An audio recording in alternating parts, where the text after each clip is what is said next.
Good afternoon, everyone, and thank you so much for taking your time out of your busy day to join us. The goal of today's session is to familiarize NTD reporters with the safety and security reporting requirements and the individual reporting forms. As always, we hope that the knowledge you gain today will make your job easier, and we sincerely appreciate your commitment to safety and security reporting. For those of you that report for purchase transportation providers, can't talk today, please feel free to share this presentation with them so that they too are aware of what you are required to report to NTD. The presentation might also be helpful for those agencies or departments that report data to you for reporting to NTD. So today we're going to show you how to access the system and navigate through the menus and forms. We're going to discuss how setup is achieved, review the safety package navigation and features, and then we're going to go through reporting on each of the 4 safety and security reporting forms, including a typical collision report. I'll be starting us off today, but we have 2 other hosts on board, as Lori mentioned. They're James Overbeek and Grace Walton. Other key contacts for questions are Chelsea Champlin, the NTD Program Manager, and Joe Eldridge, our NTD Operations Center Manager. We will also present this contact information again at the end of the presentation, and also along with some other additional resources that you can use for any questions that you may have. Again, as Lori mentioned, please do use the Q&A box rather than the chat box for any questions you may have, and we'll answer those as quickly and get to all of them as we possibly can. All right, so first we're going to have a brief overview of the NTD system, as I mentioned, and we are going to change things up a little bit. As Lori mentioned, we're kind of jam-packed. We have lots of new information to cover with the changes in the system these days. So in the interest of time, we're going to skip over a few slides in this section. I'll tell you which ones those are. And then again later that are some slides pertaining to non-collision events. While all of this information is important and is included in your presentation that you can download, again, we're just going to be skipping over a few of them, and I encourage you to review these slides after the presentation. So I'm going to skip over now to slide 10 and just mention one thing on here that I think is particularly helpful. The second bullet you see here, NTD data. The NTD data link on the NTD homepage, this is before you log in on that screen where you see the kind of funny looking graph. Left-hand side, you'll see NTD data, as well as these other things that you see listed here. The NTD data section provides access to published data products such as safety and security time series files, which is an excellent source for reviewing your agency's data statistics and to use for peer comparison to other NTD reporting agencies. And another link that's on this is the frequently asked questions. So, which is, again, another great source for any quick questions you may want to need an answer to that may not be very, specific, more generalized in terms. You'll also find other things on there, such as the current annual data that gets published, profiles, annual data profiles, monthly ridership statistics, and the National Transit Summaries and Trends document, just to name a few. Okay, so with that, I'm going to skip over to slide 18 and let Grace take the wheel here while I cover the Q&A box. Grace?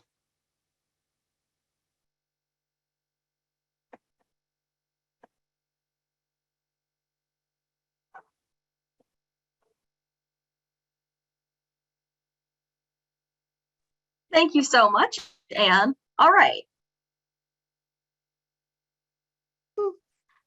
Well, first, we are going to review the safety and security setup and navigation. Safety packages are generated at the beginning of a new calendar year automatically based on the agency's previous reporting status. Modes and types of services available in the safety module are determined by the agency's P20 form. Reporting starts based on the mode's commitment date on the P20 form. If you see any unexpected changes to the modes or types of service, or have any questions about these modes or types of service, contact the person in your agency who submits the annual reporting data.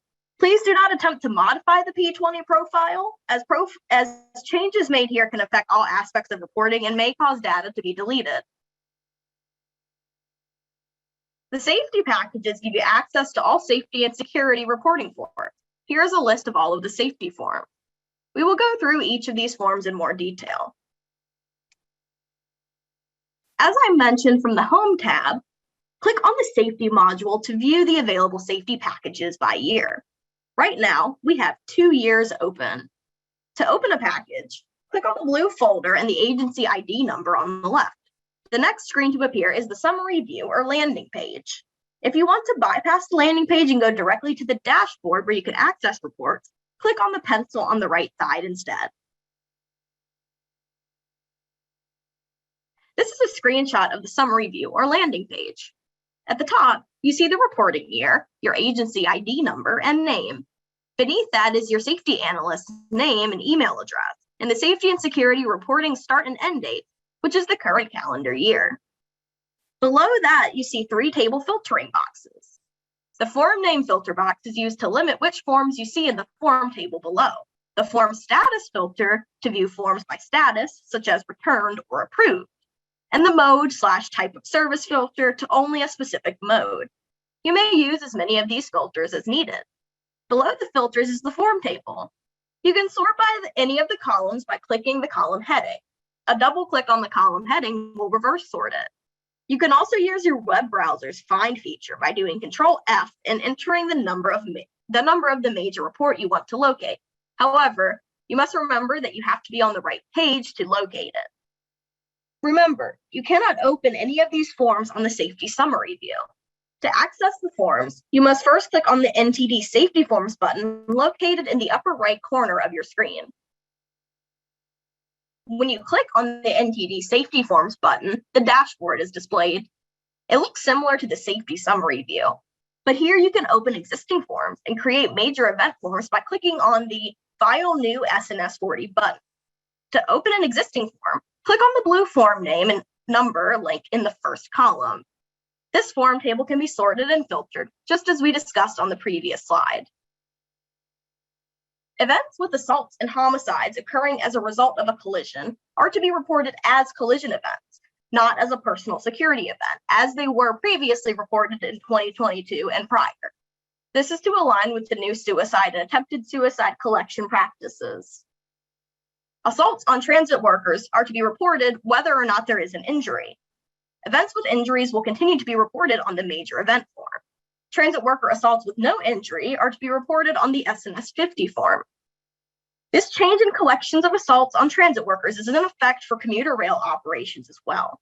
This means Commuter Rail, Alaska Railroad, and all hybrid modes will now complete monthly SNS 50 summary reports in addition to the major reports they are already reporting.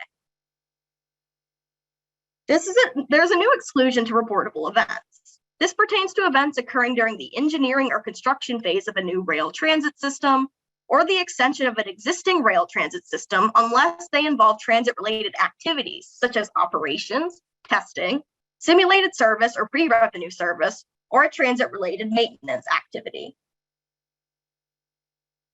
These clarifications to the new SNS 30 form and SNS 50 form are not new. However, they are now included in the policy manual. SNS 30 security is due by the end of February, and it coincides with the January SNS 50 due date. Also, as some of you may know, the monthly summary report, SNS 50 form, must not be submitted prior to the end of the month, as data may be missing. Anytime we see the submit date prior to the end of the month, we will ask you to review and resubmit the form. You can save reports if you enter events as they occur, just do not submit until we are in the next month. There are no changes pertaining to these clarifications. On the SNS 50 non-major form, we have added a table to collect the non-major assaults on transit workers, which includes columns for various locations and if the assault was physical or non-physical. We have also added a text box for agencies to provide more details about the assault if needed. For the other safety occurrences or safety incidents section, we added the locations of platform and parking facility. and also a text box for when other locations, other category is selected. Let's take a look at some of the form changes to the SNS 40s. Setup screen 1, which lists event types, had changes to the collision event type to ensure reporters now understand a collision can include assaults and assaults that result in a homicide by impact with the transit vehicle. And we noticed the attempted suicide/suicide are missing from the personal security form. This is not new, it is just simply now included in the wording. Also, on the other vehicle form, we added selections for non-revenue maintenance vehicles. On the personal security form, we removed 2 lines that were no longer necessary. These were actually removed in 2022, but we have not had training since then, so we just wanted you to be aware. On the personal security form, new sub-options appear if the event is either assault or homicide to support data collection of transit worker assaults per the BIL. We will go into more details in the appropriate areas of this training, so please save your questions regarding this until later. 3 changes to the injury and fatality forms were made. These changes only appear for collision events. Again, these changes are needed to support the BIL requirements. The attempted suicide checkbox on the injury form was changed to include the selections for no assault/attempted suicide and assault, and similar changes to the fatality form except to represent suicides. We also made distinct changes to the trespasser box for clarity on both the injury and fatality forms, and a trespasser selection is now required. That concludes the navigation. Now let's move on to the SNS 20 Safety and Security CEO form.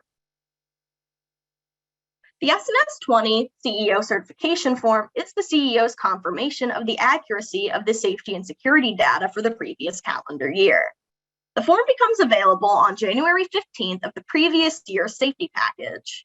The form automatically calculates data from submitted reports for the year. Unsubmitted data is not included. The form is due by the end of February of the following year, and only a person logged in as the CEO or the CEO delegate can submit the form. Late notices are sent directly to the CEO. Please note that if the form has not already been submitted for previous year 2022, please remind your CEO to submit it as quickly as possible. Data reporters should review their data to ensure it matches the data in the SNS 20. Agencies should also use any in-house reports available to help verify data. Also, in the historical lookup report might be useful as it shows incident counts by month. If the data does not match, check to ensure that safety data reports are submitted. Unsubmitted data is not included in the SNS 50 count. You may add or delete SNS 40s or edit SNS 50 data, and the SNS 20 will automatically recalculate the numbers. Remember to always notify your safety analyst if you do delete any data. You or your CEO will check the confirm box adjacent to the data. Then the CEO can click on submit. Once the form is submitted, it cannot be resubmitted, but the form auto-calculates each time that it is opened. This is a snapshot of the 2020 SNS 20 CEO certification form, but do note that the current year for 2023, the form is still identical. Please notice that the CEO name and title show that this is not a screenshot, but rather it is our test database, so we are not showing any actual data reported by an agency. This concludes the SNS 20 data. Now, onto the SNS 30 security configuration form. The SNS security configuration form collects the number and type of security personnel employed or contracted by your agency. The form is completed once a year at the beginning of the calendar year and is due by the end of February. You're not required to update this form throughout the year. All SNS 30s must be completed and submitted to enable reporting. If you cannot create or edit an SNS 40 or 50, it is because one or more SNS 30s are not submitted. All SNS 30 forms should be completed by the end of February. Those of you who have completed the SNS 30 will notice you have boxes to enter the number of primary security personnel and number of secondary security personnel. The total number of security personnel now automatically calculates the figures from the primary and secondary boxes. Below the boxes are 7 selections for identifying the primary and secondary personnel types. The primary security force is the one that routinely responds to events and/or is assigned to patrol agency property. The secondary security force is the one who occasionally responds or responds when the primary force requires assistance. Please use a count of 0 for the use of local police non-contracted selection. The number of personnel is reported in full-time equivalent hours. So 1 full-time equivalent equals 1 person working a 40-hour week or 2,080 hours per year. Prorate the number if the person works only part-time providing transit security, or if they provide security for more than one mode. 1 SNS 30 is completed for each mode. Be careful not to double count your personnel. The value in the total number of security personnel for each SNS 30 form should equal the total number of agency security personnel. For example, the DRDO mode has 0.5, MBPT has 1.5, and LRDO has 3. This means that the agency security force would have a total of 5 full-time employees. If your security force covers multiple modes, you may use any reasonable method for determining FTEs. That may be modal ridership or the number of employees covering a certain mode. If an agency contracts for security and pays a monthly fee based on services used, they should determine FTE based on the previous year's total hours worked. NTD allows for only 1 primary personnel type. If your agency has more than 1 type of security personnel that it considers its primary, report the security force with the largest number of personnel as the primary and the smaller force as the secondary. For further information on the SNS 30, please see the SNS policy manual on the NTD website or ask your analyst for assistance. Now, let's take a look at non-major reporting. The definition of a reportable event is a safety or security event occurring on transit right-of-way or infrastructure, at a transit revenue facility, at a maintenance facility, during transit-related maintenance activity, or involving transit revenue vehicle that meets non-major thresholds. You will see a short list of thresholds. Fire and assault both require no injury, and other major event threshold, and fires must have been suppressed. Other safety events pertain to single injury only events. The respective forms were updated for full reporters at the beginning of April. April 2023 is the effective date for our data collection and will be the focus of our validation effort. However, we know that some agencies have been preparing for these changes and may have data ready to report prior to the April effective date. FTA welcomes data for prior months, but it is not required. There are some exclusions to non-major events, which are events that occur off transit property where persons or objects come to rest on transit property after the event, and OSHA events occurring in administrative buildings. Transport of an individual, solely for mental health evaluation unrelated to a specific event, due to a person stating they want to harm themselves where there is no evident injury, those transported solely for intoxication or drug overdose, and finally, injuries from collisions, even what you may call a minor collision, or any other reportable major event. And lastly, the new exclusion for events occurring during the engineering or construction phase of a new rail transit system or the extension of an existing rail transit system are not reportable unless they involve transit-related activities such as operations, testing, simulated service or pre-revenue service, or a transit-related maintenance activity. Again, commuter rail modes, certain hybrid rails, and the Alaskan Railroad must now complete SNS 50 forms solely to report non-major transit worker assault. Non-major data collection will include a count of monthly assaults on transit workers that did not result in an injury. Any assault that results in an injury will continue to be reported on the SNS 40 major event form. Other safety occurrences must meet the single injury only threshold and are related to falls, electric shocks, smoke, etc. If the safety event results in multiple injuries, the event is automatically bumped up to a major report. The SNS 50 form also collects the number of non-major fires where there was no evacuation, injuries, fatalities, or property damage, but still required suppression. There are a couple of key terms in the respective definitions to become familiar with. Understanding these definitions will help you determine what assaults on transit workers you need to include in the SNS 50 form. The first is transit worker. This new definition was made to specifically include volunteers as workers. The existing definition of a transit employee, however, includes that the worker is one who is compensated by the transit agency. The second is assault on a transit worker. NTD is adopting the statutory definition of assault on a transit worker, which is a circumstance in which an individual knowingly, without lawful authority or permission, and with intent to endanger the safety of any individual, or with a reckless disregard for the safety of human life, interferes with, disables, or incapacitates a transit worker while the transit worker is performing the duties of the transit worker. In the non-major transit worker assault section, you will record the number of non-injury worker assaults that occurred during the reporting month, which will include the location of the assault and the type of worker who was assaulted. As you can see, there are two types of workers, vehicle operators and other transit workers. This is a new definition based on the requirement of the BIL. These definitions may also be found in the NTD glossary. There are two terms used to collect the assault type. These terms classify an assault as physical or non-physical. In a physical assault, the assailant makes physical contact with the worker by body or by object, weapon, or any other projectile.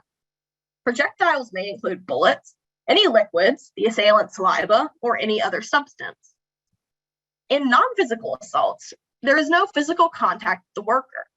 Non-physical assaults could include verbal threats, harassment, or other interferences with the worker's duties. For example, interference with the operator's ability to continue service by refusing to get off a vehicle when asked.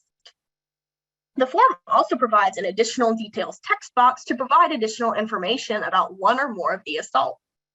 A description is not required, but it may be helpful, for example, for identifying risk factors and other pertinent information. A final note on the SNS 50 assault collection. Do not use this to report all assaults, meaning do not combine your major assaults into this table with non-major assaults. The first scenario, the passenger's refusal to exit the bus doors and prompts the operator to leave the seat and approach the passenger. This interferes with the operator's duty to drive the vehicle. Thus, you would report this as a physical assault on the transit operator. In the second scenario, the train cleaner is yelled at and cursed due to accidentally touching a passenger. She does not seek medical attention, so you will report this as a non-physical assault on a transit worker. On the form, you will enter the number of safety occurrences matching the number of injured parties. Remember that injured means that the person was transported away from the scene for medical attention, regardless of whether they appear to be injured or not. Do not include people who were not transported away from the scene for medical attention. Reported injuries are captured in 3 of the following categories as shown. The other category might include a person bumping into the side of a stopped transit vehicle. We would not expect to see other injuries reported for any of the in-vehicle locations or for a non-revenue facility option. For these 2 locations, the catch-all other location, we will always ask who the other person is. Here are several examples of injuries reported on the SNS 50. A passenger thrown out of a seat due to a vehicle maneuver. The train closes on an arm, leg, backpack, or similar type situation. Person falling down an escalator in a transit facility. And again, non-major fires are ones that are suppressed but do not meet any major threshold. And non-rail mode should never report a fire on the right-of-way, as this refers only to rail modes. 2 of the categories for injuries on the SNS 50 form relate to securement issues. Securement issues are those related to an injury resulting from improper securement of a mobility device, such as a wheelchair or a scooter. So they are reported as other in-vehicle securement issue. The other category is used for other in-vehicle, not a securement issue. These are slips, trips, falls while on a vehicle or for being thrown from a seat during a vehicle maneuver. This is a screenshot of the entire SNS 50 monthly summary report form. It captures the monthly count of assaults on transit workers, non-major fires, and other safety incidences or occurrences. The rail and non-rail versions are slightly different. Here we have an enlarged screenshot of the non-major worker assault section, so you can clearly view the selections in the table. You can see the rows for location and 2 columns for each operator or other worker physical assaults and non-physical assaults. The additional details text box, which is optional, allows for 4,000 characters, so you have plenty of room for pertinent details. I would like to point out here that there are 2 tool tips which are identified by the question mark circles. These tips provide additional guidance on what the selection might include. Commuter Rail, Alaska Rail, Path, and certain hybrid rail modes that previously did not complete SNS 50s will see only this portion on the form for their new SNS 50s.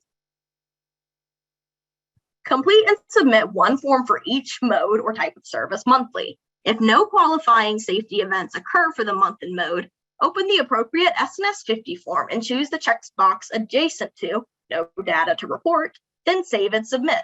The SNS 50 is completed regardless of any major event.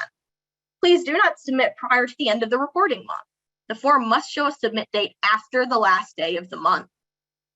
The NTD sends automated late notices on the 1st and 5th of each month if your data has not been submitted.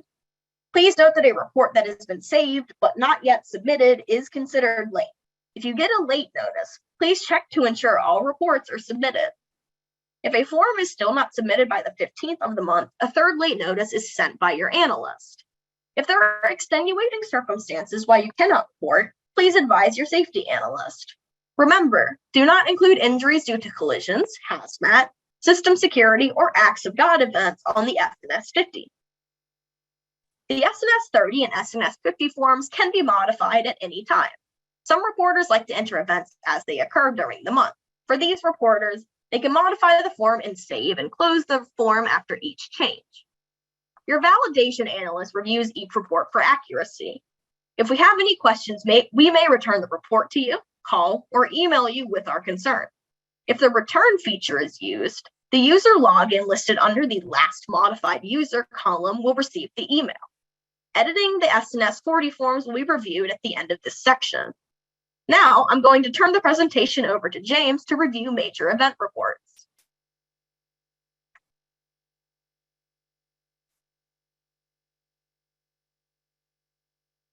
Thanks, Grace. As you mentioned, we will now discuss major event reporting. Applicability is the same as for the SNS 50, but let's look at this in more detail. A reportable event is a safety or security event occurring on transit right-of-way or infrastructure, at a transit revenue facility, at a maintenance facility or rail yard, during a transit-related maintenance activity, or involving a transit revenue vehicle and meets the reporting threshold. SNS 40 reports are due no later than 30 days from the date of the event. Please make every effort to report in a timely manner. The exclusions have not changed. Events that occur off transit property where persons, vehicles, or objects come to rest on transit property after the event. OSHA events in admin buildings, drug overdose or natural causes, including those found deceased, maintenance vehicles, or other non-revenue vehicle collisions that occur while traveling to or from a related maintenance work, or collisions involving a supervisor or transit police vehicle while operating on public roads. We just mentioned this in the last SNS 50 section, but the exclusion for engineering and construction phase of events applies to major events as well. Reporting thresholds are a fatality, including suicides, 1 or more persons transported for medical attention or a serious injury, substantial property damage, evacuations of a transit facility or vehicle for life safety reasons, or evacuations to the rail right-of-way, including both transit, official directed customer self-evacuations, are all automatically reportable regardless of any other threshold. All derailments, both on the main line or in the yard, are reportable as well. A collision involving a rail transit vehicle at a grade crossing or intersection. The grade crossing definition used to to include the statement for street running operations. Each street intersection is considered a grade crossing. As you will see, grade crossing and intersection have been separated into individual locations, but that does not change the applicability. A collision between a rail transit vehicle and a person, regardless of injury. A collision between a transit rail vehicle and another transit rail vehicle, which includes both revenue or non-revenue and maintenance vehicles. Any incidents involving a runaway train, which applies only to revenue vehicles, regardless of whether they are in service or not. One example of a reportable collision is deadheading or out of service vehicle is involved in a collision meeting a reportable threshold. It is reportable. Maintenance-related activities are included in reporting. Here you see a few examples of maintenance-related activities that are reportable. 2 rail workers injured in a manhole while providing maintenance or rail infrastructure below street level. Maintenance employee hit by vehicle in the yard and is injured. Or a track worker suffers a fatal fall onto the tracks. Less severe injuries to maintenance workers are captured on the SNS 50 monthly summary report, along with the non-major injuries to passengers and patrons. Here are a few types of events that are not reportable. The first 2 listed are examples of events that occur off transit property. An employee injured on a city street or other property that is not transit-owned property, and they were not performing a maintenance activity. And lastly, ceiling panels fall down in a transit station, nearly missing a patron. The patron was startled but not injured. Near misses are not reportable. NTD also collects non-transit collisions, such as accidents in transit parking lots or with transit property. Here you see 2 examples. Another example of a reportable non-transit collision would be if a rail maintenance equipment collided with anything other than a train and the event meets the threshold.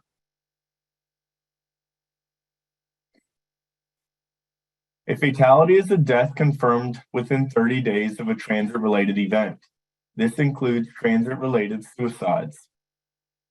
Please do not include deaths resulting from illness, drug overdoses, or natural causes, including those found deceased on transit property, where it is not a result of a collision or suicide.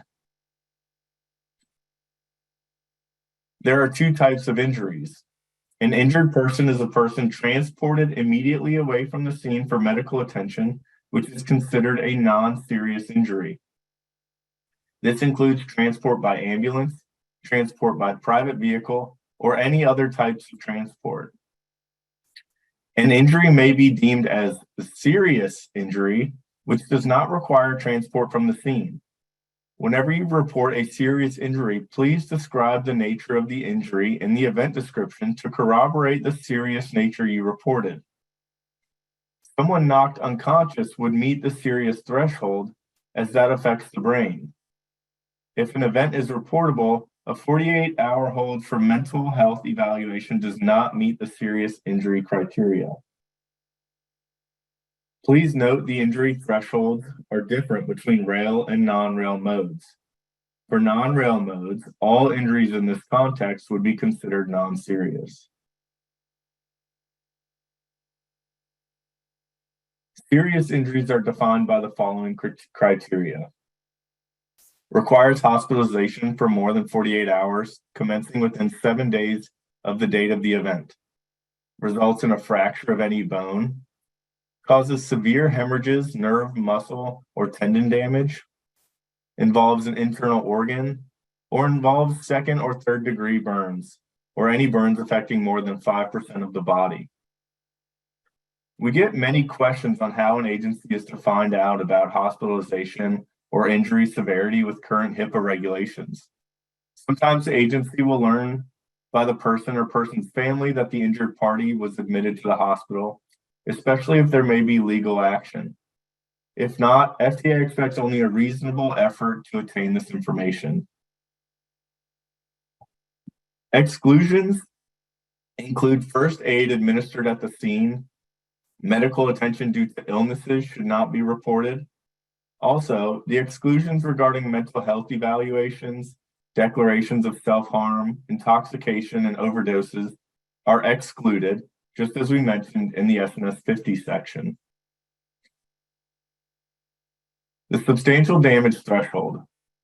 Substantial damage is defined as damage to any involved vehicles, facilities, equipment, rolling stock, or infrastructure that has disrupted the operations of the rail transit agency and adversely affects the structural strength, performance, or operating characteristics of the object or vehicle requiring towing, rescue, on-site maintenance, or immediate removal prior to safe operation. Please consider the two parts. First, the damage has to affect service. The second part identifies specific criteria which we will look at more closely in a moment.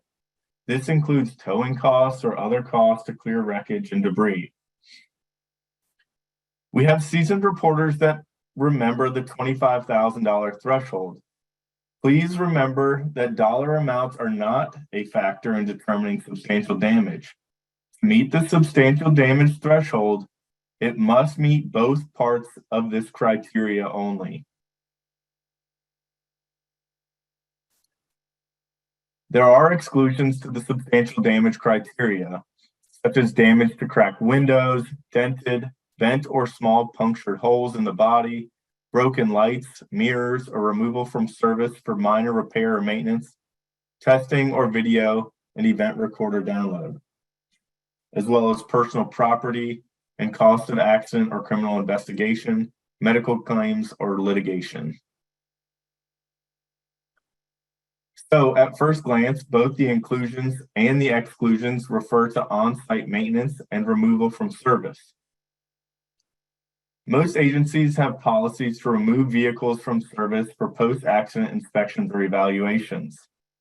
When applying the substantial damage threshold, consider both parts to the substantial damage criteria. That includes damage to vehicles or objects and on-site maintenance or removal from service prior to safe operation. The exclusion from service for minor repairs or maintenance does not refer to damage in this context. Removal from service due to post-accident inspections may be policy and not necessarily due to damage.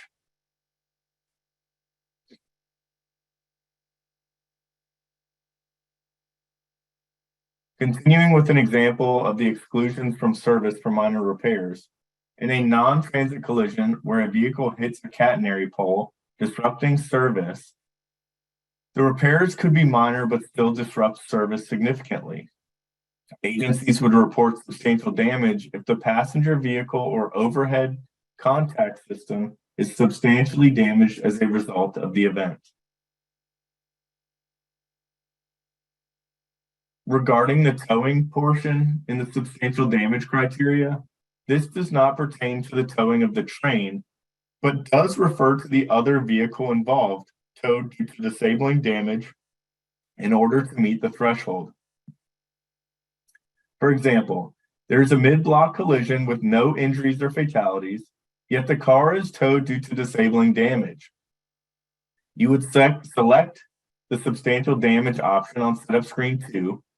Then from the list of damage identifier options, choose to non-transit property only, vehicles, facilities, equipment, rolling stock, or infrastructure accordingly.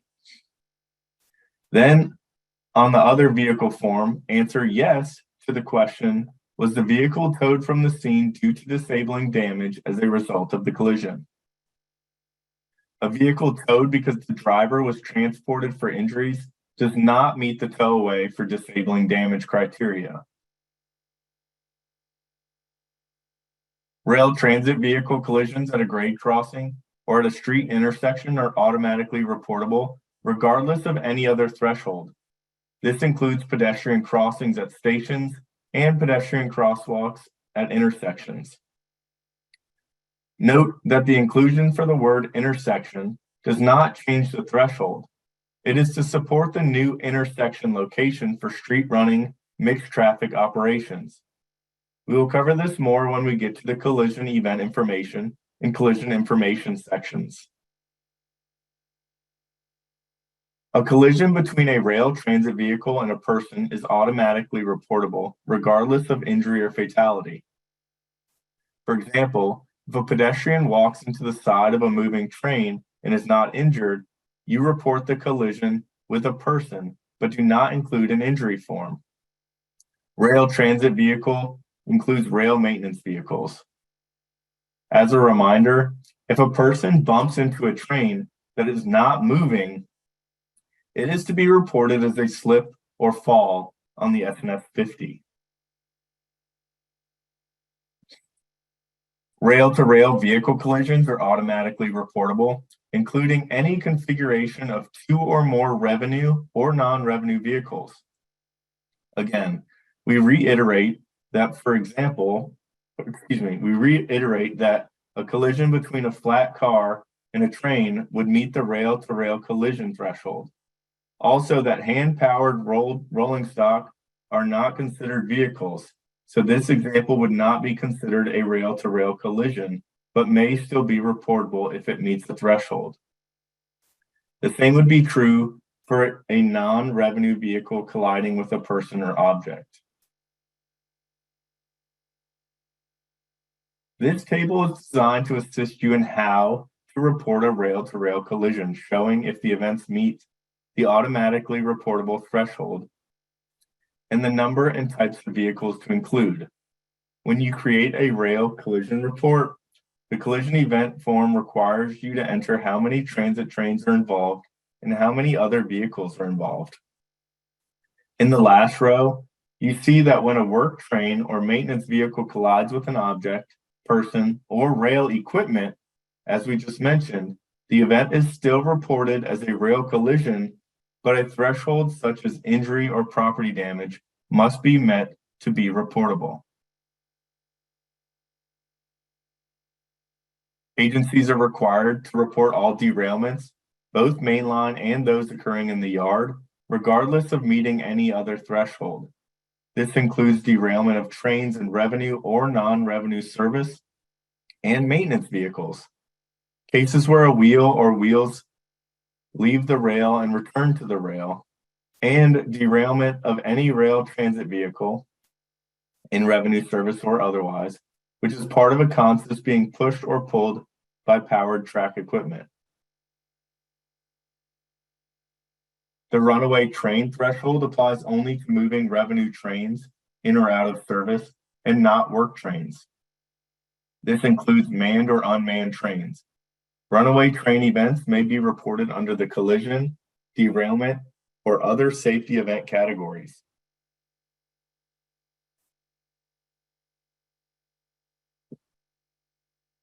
All evacuations for life safety or to the right-of-way are reportable, including or directed or customer self-evacuations.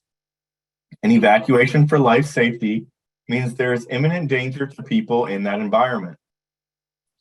Self-evacuations are where customers vacate the property without direction of the transit agency or other authority. Some examples of life safety reasons might be a suspicious package, bomb threats, bombings, smoke events, fires, fuel fumes, or noxious odors. Evacuation may be due to a mechanical or maintenance issue. For example, the train loses power and passengers are evacuated onto the right-of-way. However, if passengers are moved from a train to, say, a rescue train without stepping onto the right-of-way, or to a station platform, that is not considered an evacuation to the right-of-way. As a reminder, to create a major event report, navigate to the Home menu option, then choose Safety, and choose the appropriate reporting year. Unlike the SNS 50 form, the SNS 40 is not automatically generated, and you can only create an SNS 40 if there is a reportable event. To create the form, click on the NTD Safety Forms button located in the upper right corner to access the dashboard. To add a new report, just click on the File, New SNS 40 button. Again, major events are due within 30 days of the date of the event.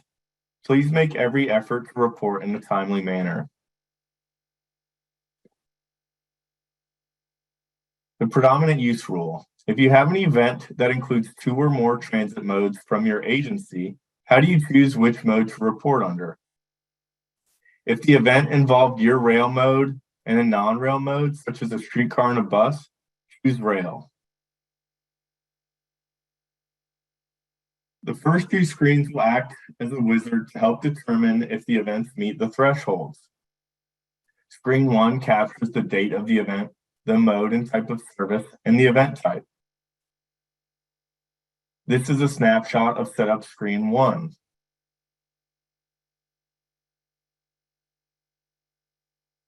The first and most common is a collision. This includes suicides or attempted suicides where there is a vehicle impact. However, if a person is intentionally pushed in front of a train and is struck, this should be reported as an assault. Derailments are the next choice, and both mainline derailments and yard derailments. If a derailment results from a collision, report the event as a collision.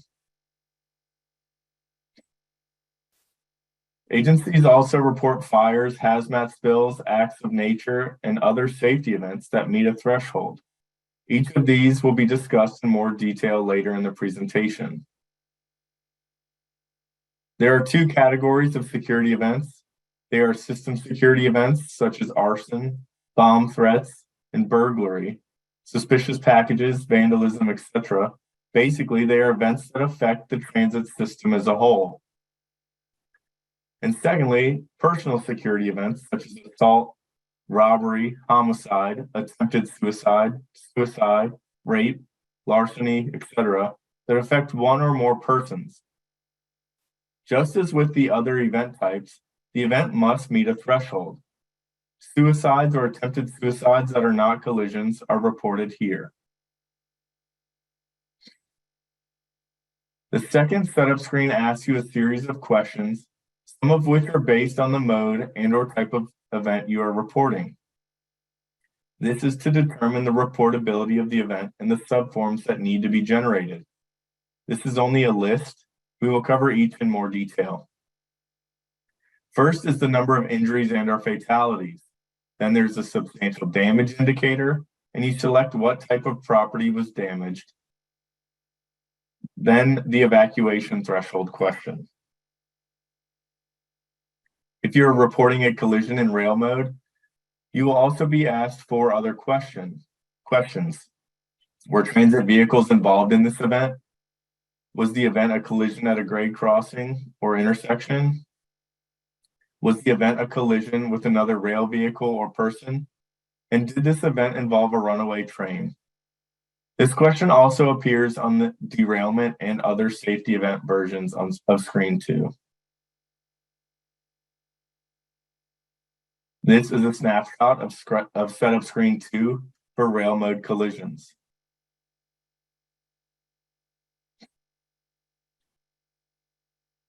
Regarding the question, were transit revenue vehicles or non-revenue rail transit vehicles involved in this event? Answering to this question creates a non-transit collision, which must meet a reporting threshold as we talked about earlier. These are the same examples we presented. The non-transit collision form will appear when you select the collision event type on setup screen 1 and select no to the question, were transit revenue vehicles involved in this collision on setup screen 2. Based on the selections you have made and questions you have answered, the system will respond accordingly. If the event is reportable as a major event, the basic information screen will appear. If the event is not reportable as a major event, the system will generate a message that the event is not reportable and ask you if you want to continue. At this point, you can edit the selections on setup screen 2 in case you answered a question incorrectly, which may have made the event seem not reportable. If the event meets the criteria for a major event, the basic information screen will appear next. The basic information screen displays the date you already selected. When entering the time, please be sure to use the AM or PM designations, even if you use military or 24-hour clock format. For the approximate or actual location of the event, be sure to include the full address, including city and state. This helps us ensure that the coordinates are correct. The geographic location, longitude and latitude is required. You are permitted to enter numbers, a decimal point, and a negative symbol for the longitude. Please use a minimum of 4 decimal places. If you do not have the coordinates, you can use a variety of internet resources, whichever is easiest for you. One site is Google Maps. This is a snapshot of Google Maps. Enter a complete address, including the city and state, in the search box. When the location is found, it is identified by a red pin. When you right-click on the dark red center, the coordinates appear. If you move the pointer down to the coordinates and click it, it automatically copies the data to your clipboard so you can paste into your boxes. With that being said, it copies both the latitude and longitude, so you will need to edit it. Try to leave 7 decimal places, as it's much more accurate, but only 4 are required. The basic information screen also captures the event description. The description box can hold 2,000 characters. If you exceed the 2,000 character limit, a message will pop up that you exceeded the limit, and you will not be able to continue to the next screen until you reduce the number of characters. The description should be concise but descriptive so that the analyst can understand what occurred, how it occurred, and should include the number and type of injuries or fatalities, and if any vehicle was towed.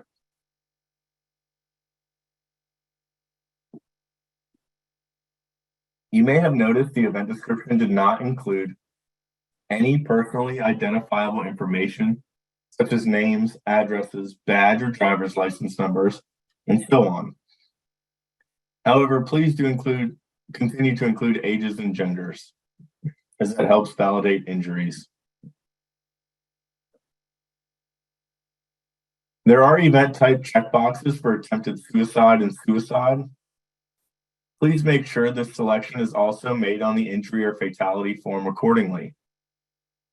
The last piece of information is the name and phone number of someone to contact for additional information regarding the event. You do not need to enter the name of the person if they are the person reporting the event. When you enter a phone number, please enter only the number and no parentheses or dots or dashes. The field will self-format. The basic information screen is also the first screen that the progress bar appears on. This bar shows you how many subsections you have to complete and your progress thus far. Here's a snapshot of the basic information screen. You'll see the progress bar here at the top.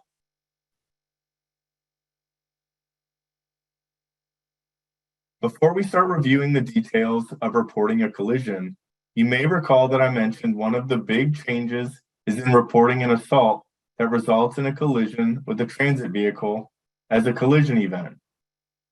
This is effective in 2023 and forward and aligns with reporting attempted suicide and suicide by transit vehicle. These will no longer be reported as an assault on the security form.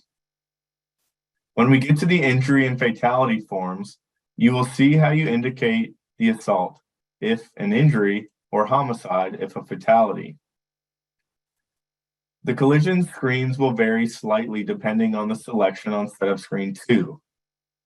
Typically, there are 4 screens or subforms that may appear when reporting a transit collision. The collision event information screen, the collision information screen, the transit vehicle involved information screen, and if applicable, the other vehicle involved information screen will appear. This is a snapshot of the collision event screen for rail modes. The first collision screen is the collision event information screen. This captures information about the number of trains involved. The answer would always be 1 unless 2 trains from your agency collide. There are several locations to include: Revenue Facility Transit Station, which is a building with a waiting room, ticket office or machines, restrooms or concessions, etc. A non-revenue facility would include the yard, maintenance buildings, trains wash sites, etc. And right-of-way, not a grade crossing, to capture driveways or parking lot entrances or mid-block events. Right-of-way grade crossing has been clarified to mean an intersection where a roadway and a transit-exclusive rail right-of-way cross each other at the same level at grade. This will be the most common in light rail or hybrid rail systems.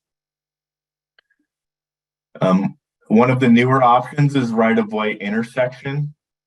This should now be used to capture collisions at an intersection or crossroads where street-running rail crosses in mixed traffic. This selection will be primarily for streetcar or cable car systems. Both the grade crossing and intersection locations include pedestrian crosswalks and exclude driveways and parking lot entrances. However, there are many configurations and positions of crosswalks, so if you have any questions about the location, please contact your safety analyst. The second new selection is service stop, which is a location for passengers to board and or alight the transit vehicle, typically on street, at the curb, or in a median, sometimes with a shelter, sign, or lighting. The Revenue Facility Transit Station location will be used for stops in actual buildings that may include ticket machines, restrooms, stairs, elevators, and so on. For a visual reference, here are some examples to help determine the location selection. The first 2 images are of typical grade crossings. You will notice that in the second image, the rail alignment is in the median and has curbs on both sides to separate it from the roadway vehicles. The intersection image shows a street running operations where the streetcar is crossing over a roadway intersection. Then you see a typical revenue facility, and finally a service stop, which has only signage and a small shelter.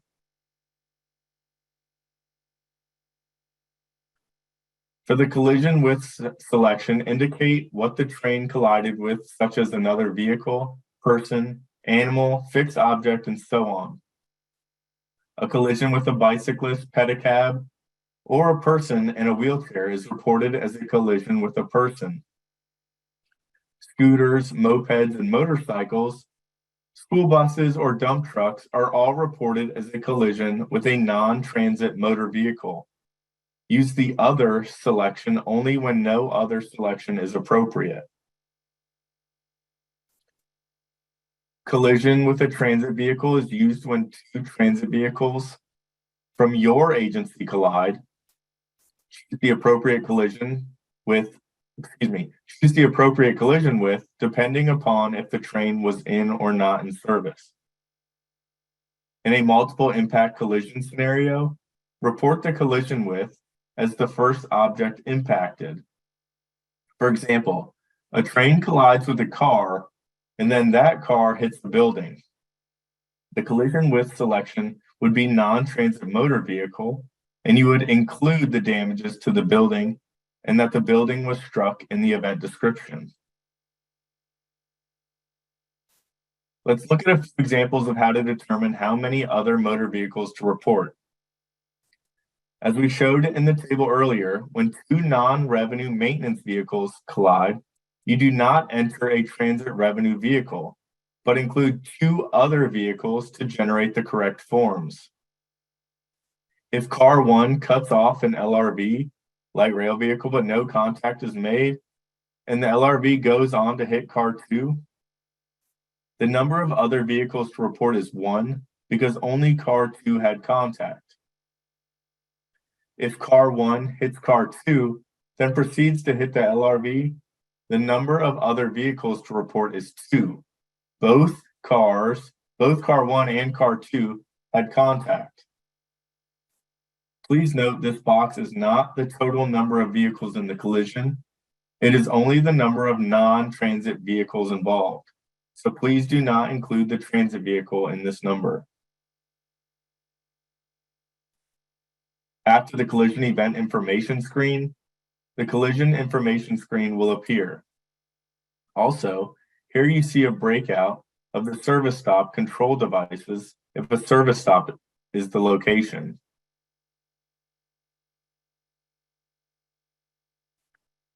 The collision information screen captures information about the conditions at the scene.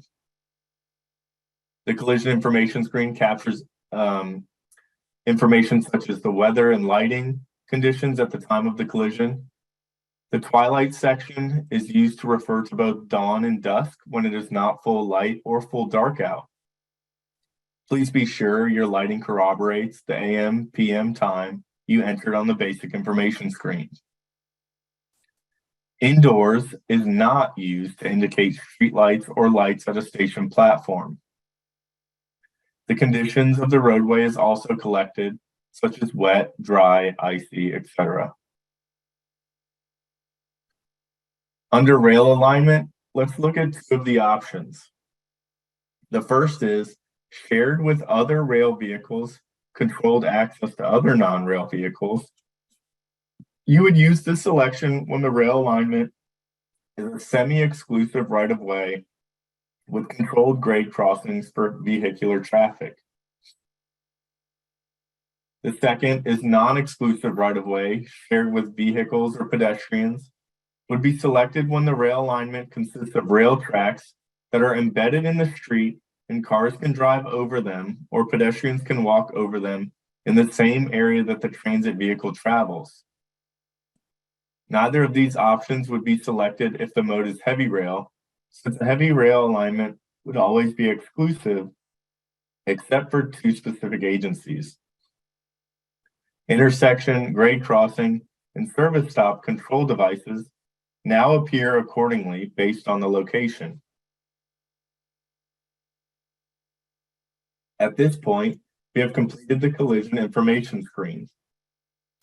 The next screen shown collects information about rail transit trains involved. 1 screen will appear for each train involved. The form includes an identifier count and buttons for increasing or decreasing the number of vehicles. This is a screenshot of rail transit train involved screen.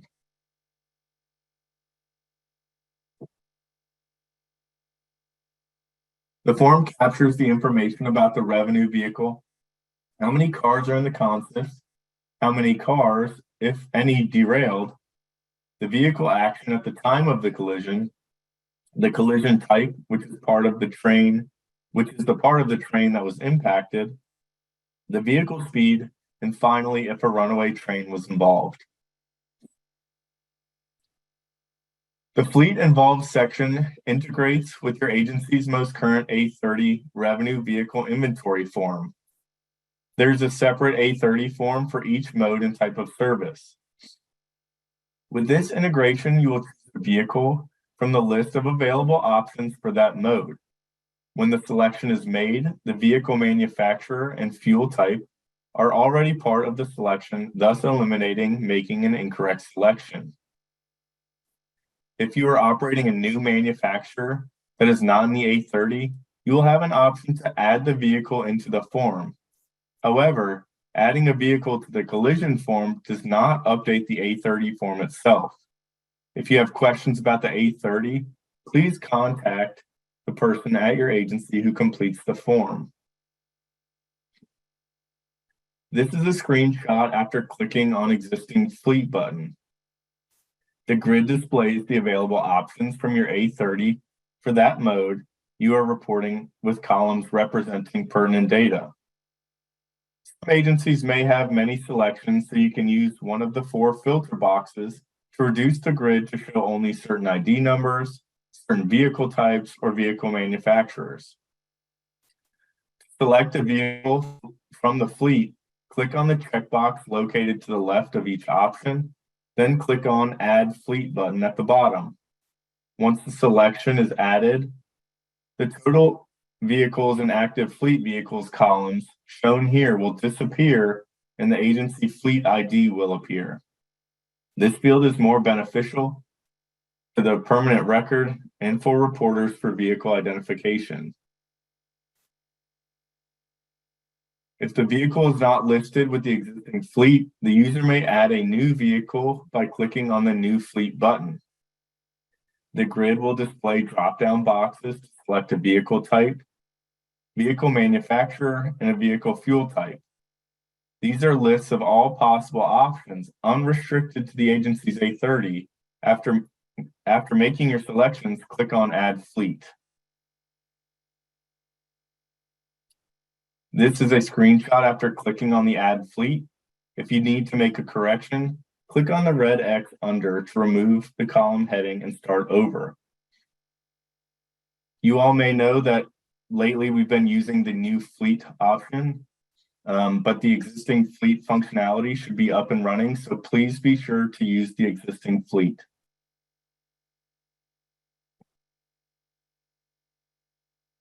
The rail transit train involved form captures the number of cars in a train and the number of cars derailed. The vehicle action at the time of the collision, was it stopped, turning, etc. The collision type is captured. This is the part of the train that was hit and is reported from the viewpoint of the train. This diagram shows the impact points, which are reported from the point of view of the transit vehicle. Other front impact and other rear impact are not the same as rear-ended and rear-ending. This is used when the front or rear of the transit vehicle is impacted, but not when it would be considered head-on or rear-ending, which is more of a full-on impact, not just a corner. Rear-ended and rear-ending are always reported as a pair. Please do not combine with other front impact or other rear impact. If the transit vehicle was rear-ended, the other vehicle did the rear-ending.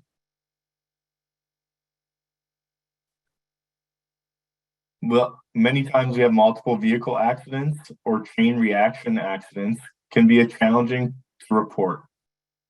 Remember to consider the first impact or collision type in your analysis. In this diagram, vehicle 1 would be reported as rear-ending, as it's doing the hitting and making the first contact, which means that the vehicle 2 was rear-ended, which then caused vehicle 2 to be pushed into vehicle 3, the transit vehicle, which would also be reported as rear-ended. You also report the actual or estimated speed of the transit vehicle at the time of the collision. The last question confirms if the collision involved a runaway train. If yes, then there will be a selection to indicate the location of the operator at the time. If you indicated on the collision event screen that another vehicle was involved, the other vehicle information screen will appear. This screen gathers information about non-transit vehicle or vehicles involved in the collision. If more than one other vehicle is involved, you will need to complete one other vehicle involved information form for each motor vehicle involved. Vehicle counts are included on the form as well as options to add or remove vehicles. As noted earlier, when reporting collisions that involve a non-revenue maintenance vehicle, we now have a selection of non-rail vehicle maintenance that you should use instead of other, as we used to instruct you to use. This is a screenshot of the other vehicle involved screen. This is where you'll see the non-revenue rail vehicle maintenance selection that's been added. This form also collects the type of other vehicle. When reporting a collision, the other vehicle screen has a selection for commercial rail or Amtrak vehicle.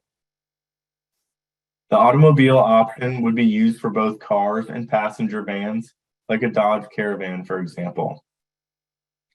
The action or physical movement of the other vehicle at the time of the collision is also collected. Just as when reporting the transit vehicle collision type, you are indicating the part of the vehicle that was hit from the point of view of the other vehicle. This then concludes the collision information screen. Also answer yes or no according to the question, was the vehicle towed from the scene due to disabling damage as a result of the collision? If the vehicle was towed because the person wanted it to be, or because the person was intoxicated, for example, please be sure to click no, as it was not due to disabling damage. If your event includes an injury or fatality, you will need to complete a screen for each person. This form also includes a person count and buttons for increasing or decreasing the number of people. Person type location categories are divided into two groups, persons outside the vehicle and persons inside the vehicle, so please be sure to choose carefully. We often see collision reports where the transit vehicle operator is reported as being outside the vehicle during the collision. The transit vehicle operator selection is listed in both outside and inside, so please be sure to choose the correct one. Transit vehicle rider is the correct choice for passengers boarding or alighting, and for people in train surfing or riding between cars. Pedestrian walking along road also indicates walking along rail tracks. Pedestrian other is the best choice for people sitting, standing, or laying on the tracks.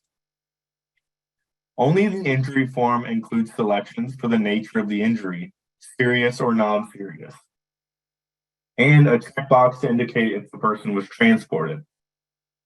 Remember, a seriously injured person may not have been transported from the scene. A non-serious injury requires transport. The nature of the serious injury must be described in the event description.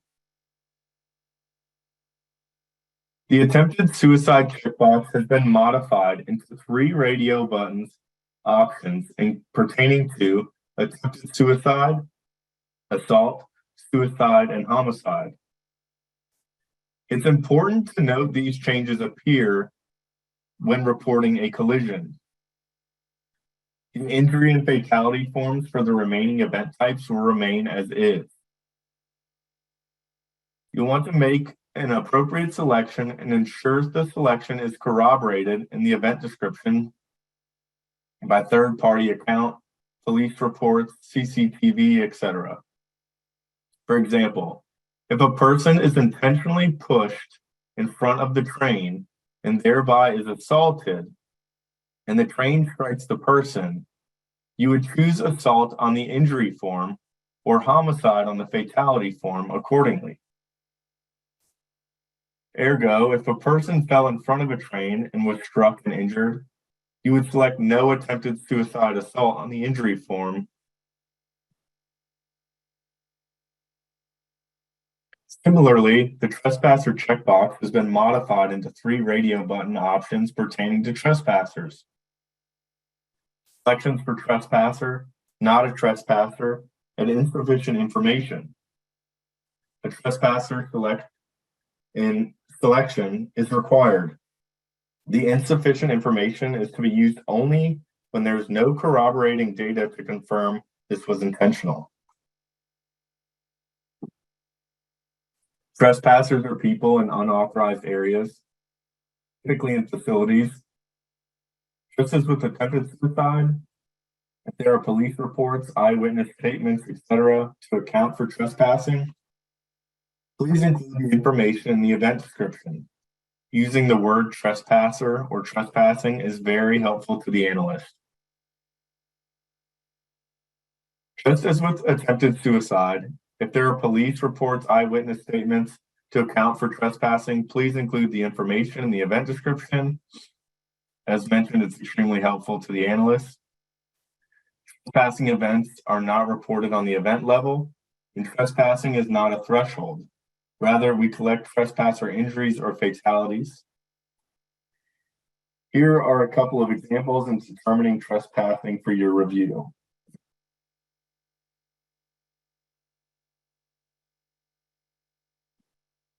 This is a snapshot of the fatality form.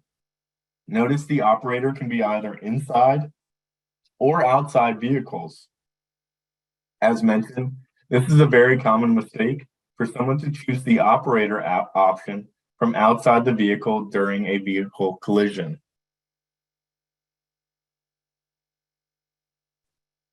This is a snapshot of the injury form.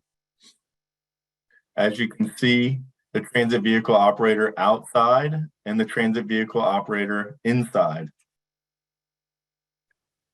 This concludes reporting collisions, injuries, and fatalities.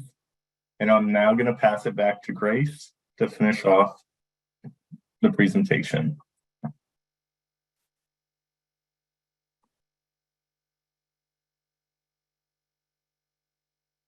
Thank you so much, James. All right, now let's take a look at non-collision reporting.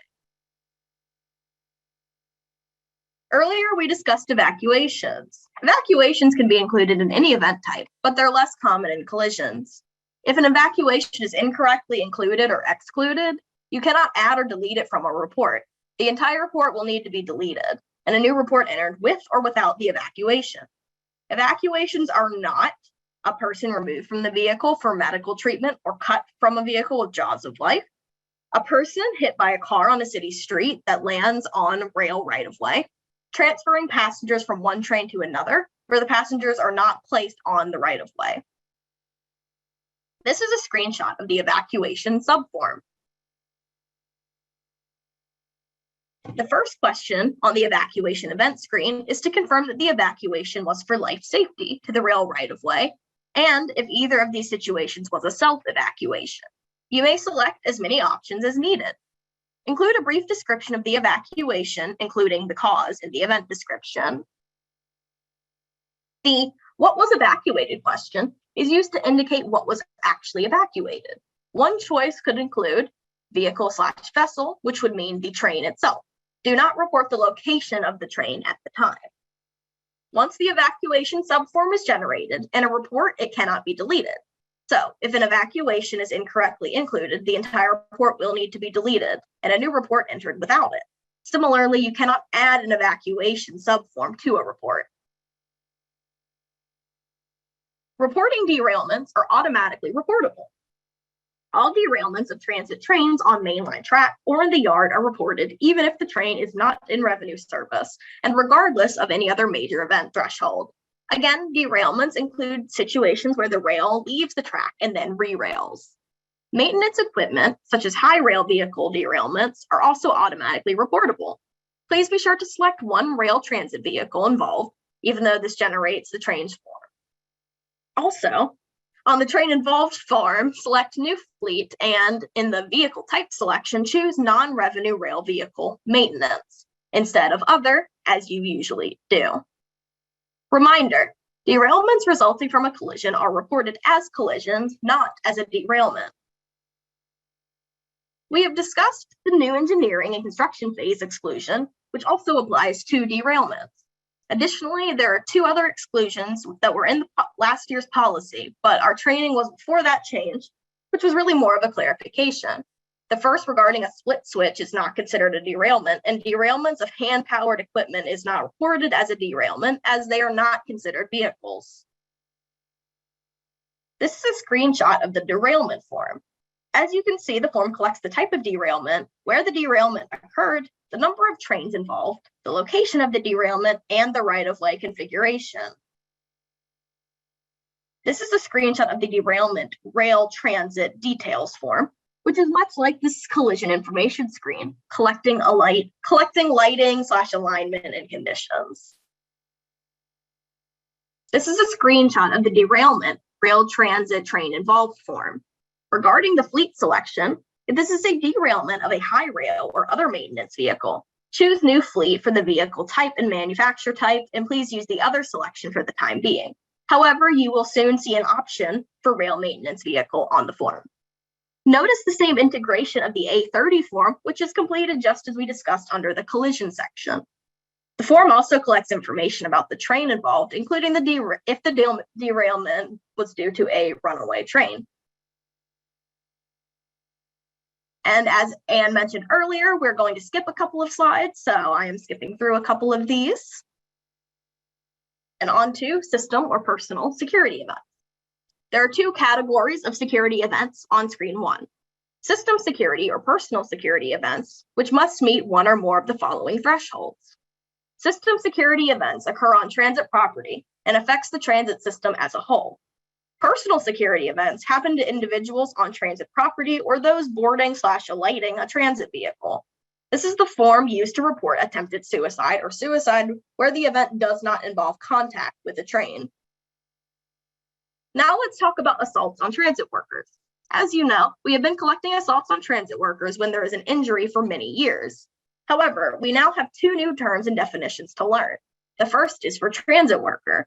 This new definition was made specifically to include volunteers rather than the existing definition of a transit employee, which reads that the worker must be compensated by the transit agency. The second definition is for assaults on transit workers. NTD is adopting a statutory definition from the FRN as a circumstance in which an individual knowingly, without lawful authority or permission, and with intent to endanger the safety of any individual, or with a reckless disregard for the safety of human life, interferes with, disables, or incapacitates the transit worker while the transit worker is performing the duties of the transit worker. The assault on a transit worker definition is more defined than the assault definition in the next row. The term assault now applies to only non-worker assaults. The assault definition incurred a slight revision to the definition to ensure consistency with the definition of the assault on a transit worker. The homicide definition is unchanged. Homicide is relative to assaults, and that any assault resulting in a fatality is reported in the NTD as a homicide. We will collect the same information and use the same forms for both assaults and homicide. Again, there are two terms used to collect the assault type. These terms classify the assault as physical or non-physical. In a physical assault, the assailant makes contact with the worker or may use an object, weapon, or projectile to do so. Projectiles may include bullets, liquids, the assailant's saliva, or any other substance. In non-physical assault, there is no contact with the worker. Non-physical assaults can include verbal threats, harassment, or interfering with the worker's duties. For example, interference with the operator's ability to continue the service by refusing to get off the vehicle when asked. If either assault or homicide is selected as the event type, then a subsection will appear for additional information on who was assaulted or killed. The first two selections are for operators and workers. The last section, assault/homicide not on a transit worker, would be used to report assaults against passengers or patrons. Another subsection will appear if the assault/homicide against operator or assault/homicide against other transit worker is selected to collect this act as a physical or non-physical assault. To assist in reporting or determining how to report, we are providing several examples. In the first, a passenger boards a train and for no reason punches the operator in the face. The operator requests EMS and is transported for medical attention. Report an assault on the transit operator, indicate it was a physical assault, and include one injury. The second scenario is one that I often see. Two police officers are assaulted during an arrest. Both officers are transported for medical attention. Report an assault on a transit worker, indicate it was a physical assault, and include two injuries. In this third scenario, we have an event where a transit worker and a patron were both assaulted. However, only the patron was transported. So far in this presentation, we have learned that if the officer is not transported due to this assault, the event is not reported as a major event. The event is reported as a major event, a non-major event. The assault on the patron is also a reportable event. This is one event, so therefore you cannot split it up into two separate events. Therefore, one major report is created for the assault on the transit worker, and the injury included is for the patron. This is a screenshot of the system security event screen. You may notice that there is an other system security event option on the form. This would be to capture security events that do not meet any other category. For example, shots fired at or objects thrown at a vehicle. This is a screenshot of the personal security event screen. You will notice there is an other personal security event option for events that do not fit into other categories, such as when a person is transported due to being tased by police. The final major event type is other safety events. This is your miscellaneous category. These events must meet one of the following thresholds: 1 or more fatalities, 2 or more injured, either serious or non-serious, substantial damage, an evacuation, or an involved runaway train. Please note that you may report an other safety event with 1 injury if another threshold is also being met. Here are some examples: an evacuation of transit property due to smoke, fumes, noxious odors, a fatality on transit property that is not considered a collision or suicide, such as a fall or an electrocution, 2 people thrown from their seats due to a hard brake, 3 people injured when an escalator comes to an abrupt stop, etc. Other safety events resulting in an only single injury are reported on the SNS 50 monthly summary report. This is a screenshot of the other safety event screen. And at this point, we have completed all of our screens for the reportable event types. Now let's review saving, submitting, and editing reports. At any point from the basic information screen on, the system will automatically save your report. So if you close the report without saving or submitting, these autosave reports become pending reports, which are going to be stored on the task menu option.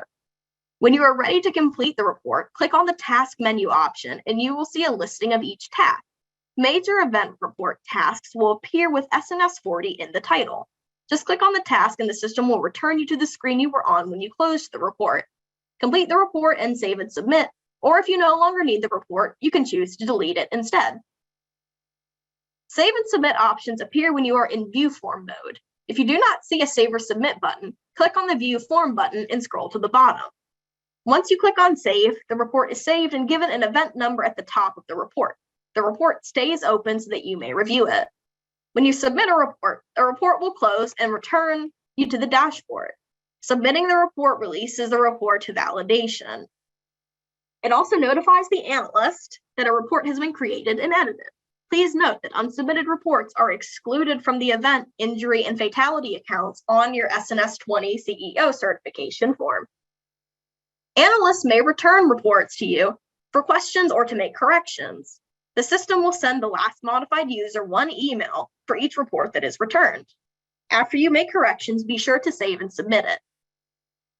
When reviewing or editing your reports, it is important to learn how to move around the document. Here's a list of the available button tools, although each button may not be available on every form. One shortcut I would like to point out is the Jump to Section button. This button allows you to jump to a specific section instead of having to use the next or back buttons. There are several resources available for further information on assaults on transit workers. These resources are continued on the next slide and include guidance for NTD reporting, as well as an informational presentation by TSO, which covers assault on transit workers' initiatives and how NTD data collection ties into tracking progress towards the risk reduction program. Both the SNS policy manual and the NTD FAQ page have been updated to include information about assaults on transit workers. There is also an FAQ for the Public Transportation Agency Safety Plan Final Rule. And with that concludes our presentation. Feel free to reach out to your safety analyst for any questions that you may have, or if you prefer to ask these questions in a one-on-one session. If you're unsure of who your safety analyst is, please feel free to contact any of us. However, you can also stay connected as we're going to continue to address questions that may have been unanswered for the remainder of this time. Thank you so much for attending.